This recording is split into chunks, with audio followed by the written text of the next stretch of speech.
के प्रति कोई और बात बताए कि वो देव हैं, वो देव हैं, वो कहेगा तो हम जानते नहीं। हमारे वृंदावन की एक बड़ी सुंदर घटना है। श्रीमद वल्लभाचार्य जी महाराज वृंदावन पधारे।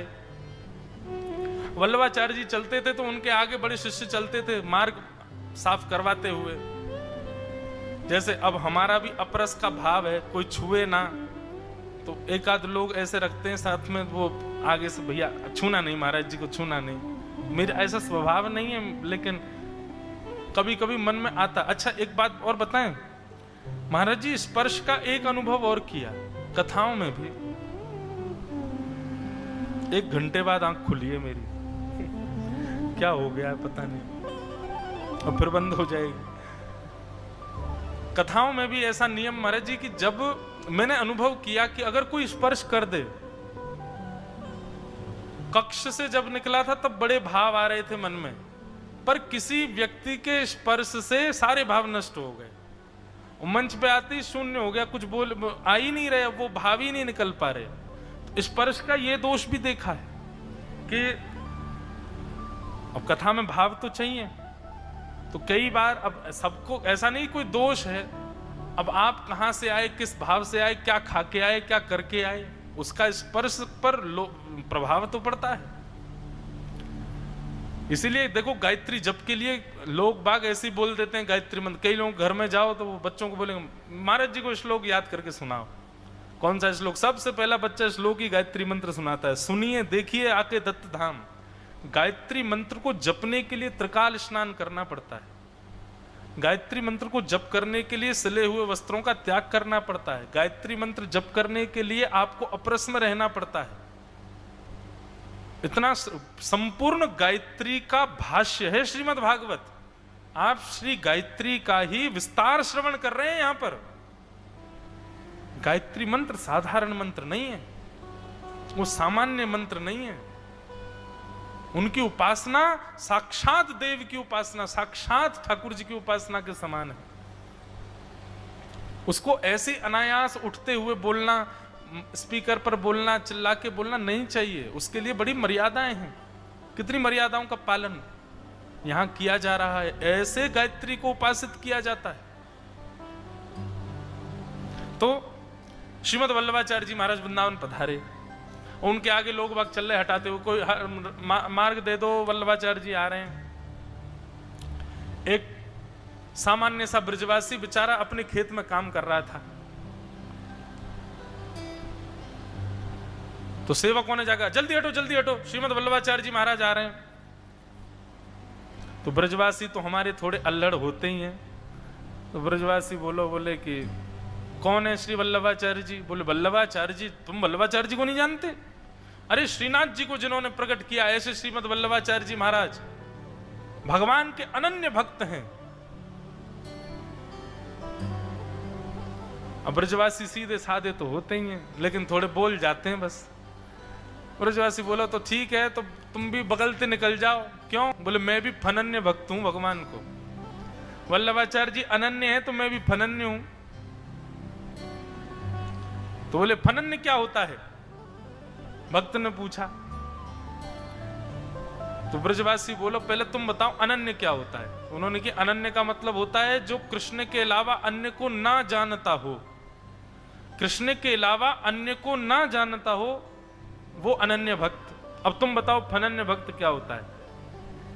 तो ब्रजवासी बोले कृष्ण के अलावा और भी देवता होते हैं, ये भी जिसको नहीं पता हो वो फनन्य भक्त। आपको कम से कम ये तो पता है कि कृष्ण के अलावा भी देव हैं। हमको तो यही नहीं पता था कि कन्हैया के अलावा भी कोई ठाकुर है। हमें तो यही पता हो कि वल्लभाचार्य जी अपने सिंहासन से बोले सुनो तुम यहीं रहो, हम बगल से निकल जाते, हम फनन्य भक्त हैं। तो यहां पर भगवान कह रहे हैं कि अनमित्ता भक्त का गुण कैसा होता है मैया? वो मेरे अलावा किसी को नहीं जानता। मेरी कोई कितनी भी निंदा कर दे पर उसका विश्वास कभी नहीं डगमगाता। मेरी कोई कितनी भी अवहेलना कर दे पर उसका प्रेम मेरे प्रति कभी कम नहीं होता। वो अनन्य भाव से केवल और केवल मुझे जानता है, इसी भाव में रहता है मैया। ये अनमित भक्त है। आज मानस जी का खूब स्मरण हो रहा कथा में। अभी भरत जी की याद आई, अब लक्ष्मण जी की याद आ रही है। प्रसंग आता है कि जब प्रभु श्री राम वन गमन के लिए तैयार हुए तो लक्ष्मण जी के पास गए और लक्ष्मण जी से जाकर के बोले, लक्ष्मण तुमको एक बहुत बड़ा दायित्व देना है मुझको। लक्ष्मण जी बोले, बताइए।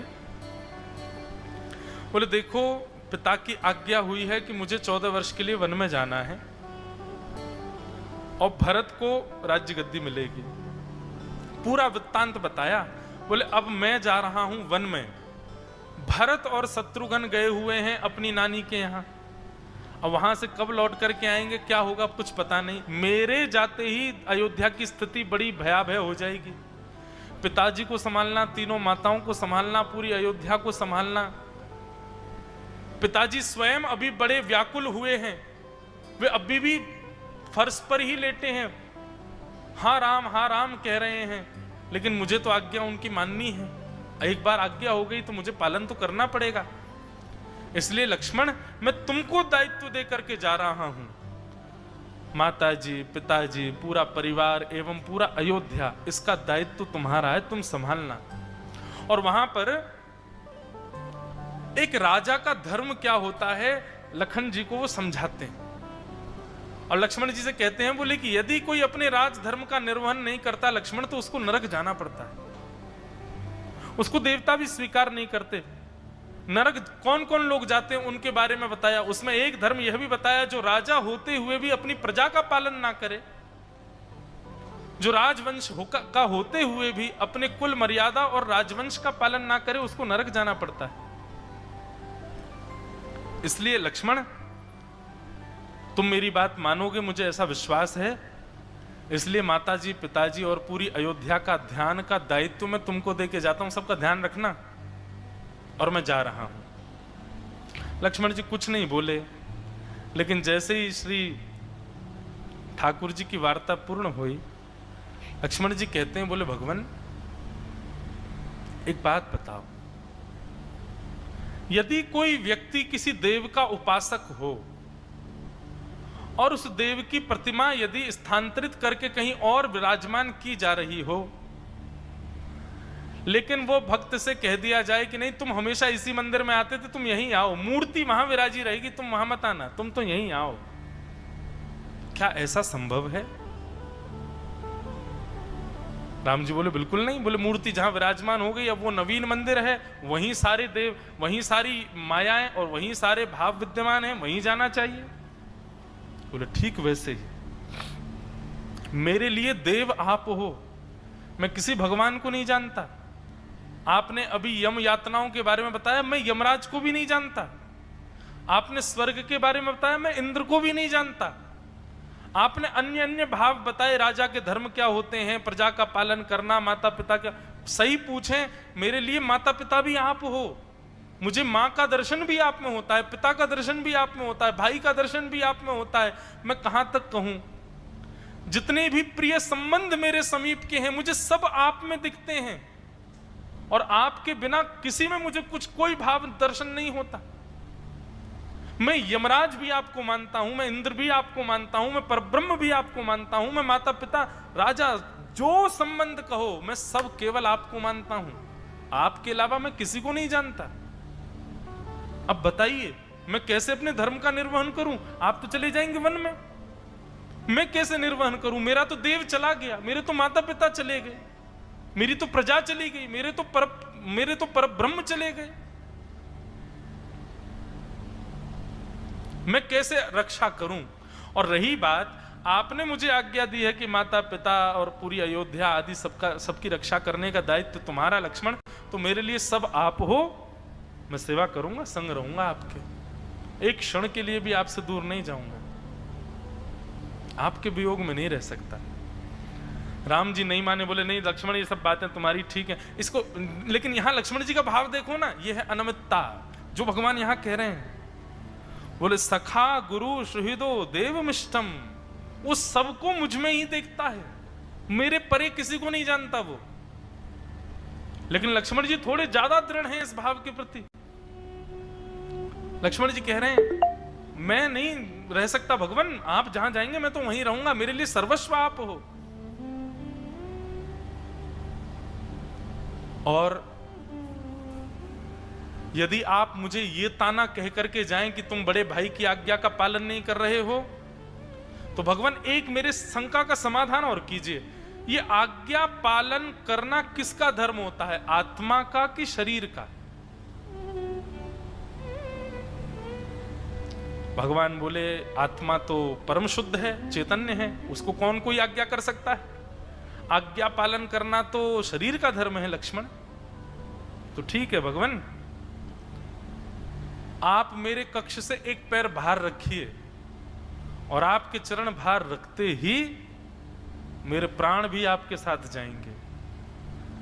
तन को आज्ञा लगी ना आपकी कि उसको अयोध्या में रहना है, तन पूरी आज्ञा का पालन करेगा, एक क्षण के लिए भी अयोध्या से दूर नहीं जाएगा।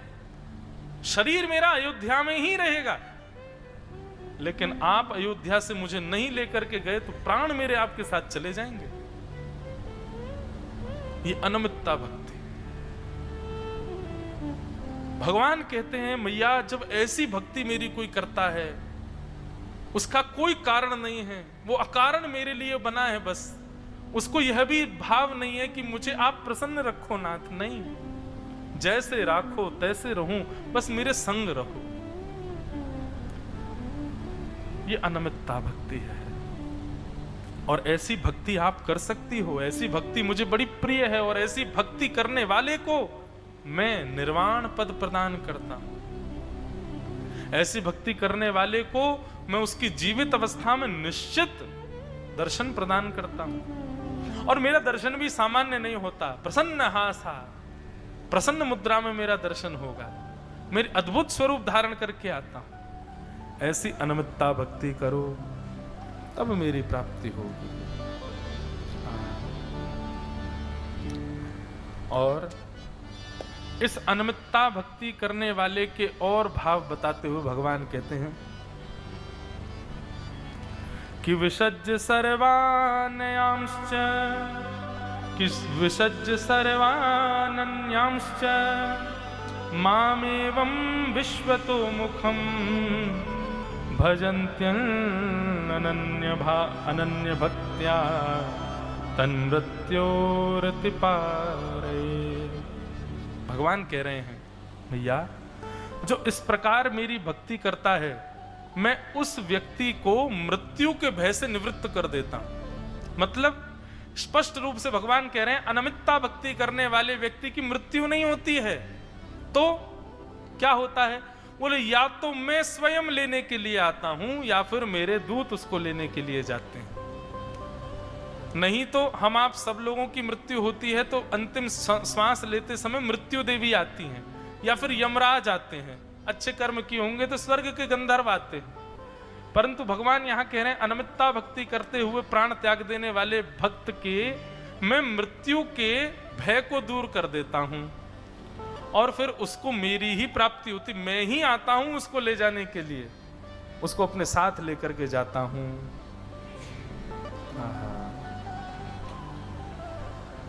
और भगवान इस प्रकार यहां पर और भी कई बात बताई है भगवान ने। स्पष्ट रूप से भगवान देवभूति माता के सामने कह देते मैं ही एक पर ब्रह्म हूं, मैं ही साक्षात भगवान हूं, मैं ही साक्षात जगदीश्वर हूं, मेरी शरण ग्रहण करो, मैं आपको अभय पद प्रदान करूंगा। मेरे अलावा कोई अभय पद नहीं दे सकता। यदि आप अन्य देवों की उपासना करते हैं, उपासना कीजिए, कोई आपत्ति नहीं है, परंतु आपको अभय पद तो केवल और केवल मेरे और मेरे अवतारों से ही प्राप्त हो सकता है। सूर्य की उपासना कर लीजिए, परंतु सूर्य भी प्रकाश मेरे भय से ही देता है। चंद्र की उपासना कर लीजिए, लेकिन चंद्र भी मेरे ही भय से प्रकाशित होता है, शीतलता प्रदान करता है। वायु की उपासना कर लीजिए, परंतु वह वायु भी मेरे ही भय से बहती है। सबका नाम लेते हुए कहा, भगवान ने कहा सबको भजो, परंतु अपनी एक मति, एक निष्ठिर मति उसको स्थिर करके मेरे चरणार विंदों में लगाओ मैया।